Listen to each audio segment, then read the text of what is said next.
Chicken রান্নাটা কোনো বড় কথা নয়, কিন্তু এটার ব্যাকগ্রাউন্ড স্টোরিটা চলো তোমাদের সাথে একটু শেয়ার করি। এই চিকেনটা এটা আমার কালকে রাত্রিরে রান্না করার কথা ছিল। আমি রান্না করে একজনকে দেবো বলেছিলাম। প্রথমে ঠিক হলো তাকে কালকে ডিনারে দেবো, তারপরে জানালাম যে না হচ্ছে না, আজকে লাঞ্চে দেবো। কিন্তু সেটাও হলো না। ফাইনালি আজকে সন্ধ্যে 7টার সময় আমি এখন রান্না করছি। চলো এটাতে আমি জল ঢেলে দিয়েছি, ওর মতো ফুটুক, আমি শেয়ার করি কালকে রাত থেকে কী হলো। কালকে রাতে আমি আর ভাত খাইনি, ব্রাউন ব্রেডকে একটু টোস্ট করে নিয়েছিলাম, আর সেই আগের দিনের পনির ভুর্জি ছিল সেটা দিয়ে খেয়ে নিলাম, একটু তরমুজও খেলাম। সকালবেলা উঠে বিছানার চাদর ওয়ার সমস্ত কিছু পাল্টে রেখে আমি গেলাম ল্যাবে।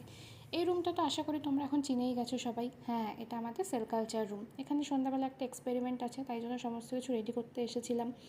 সমস্ত কিছু ক্লিন করে দিয়ে গেলাম। ওই যে প্লেটটা দেখা যাচ্ছে ওটাতেই আমাদের এক্সপেরিমেন্ট লাগানো হবে আজকে, আরটিপিসিআর করবো আমরা। তারপর রুমে এসে আমি ভাবলাম 8 ঘন্টা শুয়ে নিই। 8 ঘন্টা পাক্কা 3 ঘন্টা পরে ঘুম ভেঙেছে আমার। তারপরে আমি একটু কিছু হালকা পাতলা জিনিসপত্র খেয়ে নিলাম, তারপরে এবার ওই চিকেনটা রান্না করছিলাম। চলো এটা হয়ে গেছে।